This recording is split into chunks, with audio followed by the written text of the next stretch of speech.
Follow your dreams, follow your heart, follow your passion, and no matter what, you'll be able to overcome every single obstacle that comes your way, and you'll be able to achieve whatever it is you want, no matter what comes in your way. This is one of the biggest narratives we were told as a child. If you believe in yourself and you have a passion, who cares what comes in your path? As long as you believe in it, you'll be able to accomplish it and be able to make huge, great things because of it.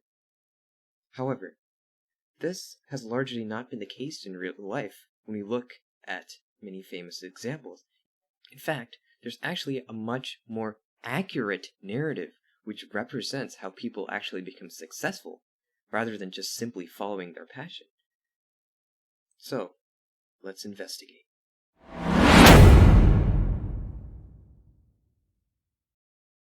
Hello everybody, and welcome to the Striking Talks channel, and I'll be your host, The Striker, and in this video, we're going to be debunking one of the biggest narratives we're told as a child, and what the proper counter-narrative actually is. So, let's get started.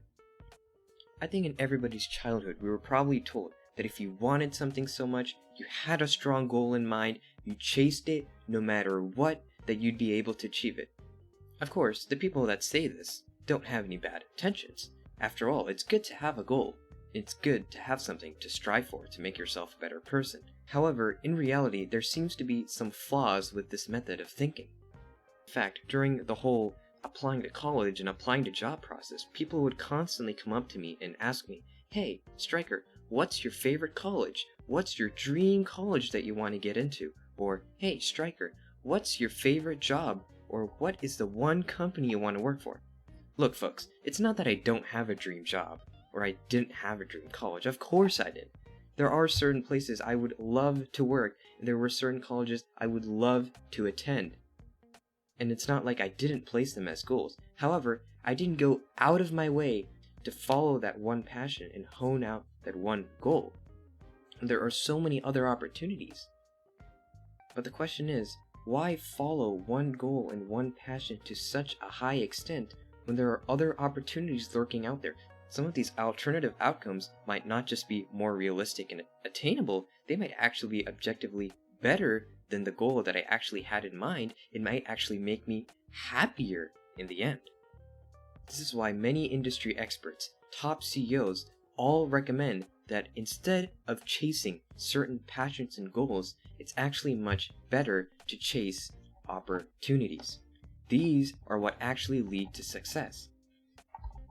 A person who keeps their options open, finds the best opportunities that come to them, make use and abuse those opportunities, will be able to find a lot more success and then feel happy and passionate about what they're actually doing, compared to somebody who puts the cart before the horse and doesn't check to see, is their dream something attainable? Is their dream something realistic? Is it something that they will actually enjoy and value in the end? What would be one of the worst things in the world? You work so hard for something, your passion, and worse than it not working out, it sucks. And there were other opportunities out there which would actually lead to more long-term happiness than this goal and passion you had in mind that just didn't bring you the success and happiness that you wanted. So here's where we bring back the bus meme, which I talked about in an earlier video, which I'll link down below in the description.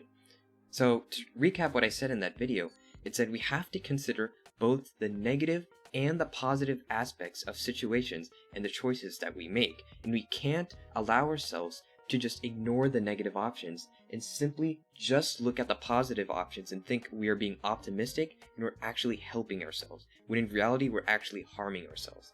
And this is the same mentality that many people actually pose when it comes to following our passions. You see, there are some people who will very strongly hold on to their passions, their desires, and what they have in their heart, even if it's something that just cannot be done, And when you point out the negative attributes, the possibility of failure, they simply ignore it, call you a pessimist, and continue to believe in their delusion. Now, I'm not saying it's bad to have a goal, or it's bad to have a dream, or to have something in mind that others regard as impossible. I think that's a very great thing to do. However, you want to take an educated risk. When somebody points out the chance of failure, somebody points out the statistics and whatnot, it's better to take that into account, acknowledge that there's both a good side and a bad side, and then make an educated risk. That is, you look at the positive side, you look at the beautiful scenery, but you still acknowledge that the dark side exists. You don't completely ignore the dark side when somebody brings it up. If somebody tells you there's going to be an obstacle in your path when you're trying to pursue your passion, acknowledge it, and then continue looking towards the bright side. Don't simply ignore it. That's the wrong way to do it. And who knows, you might just find a better opportunity out there that's better than the goal you initially had in mind. This is actually the method I chose when I was applying to colleges and when I chose the college I wanted to attend.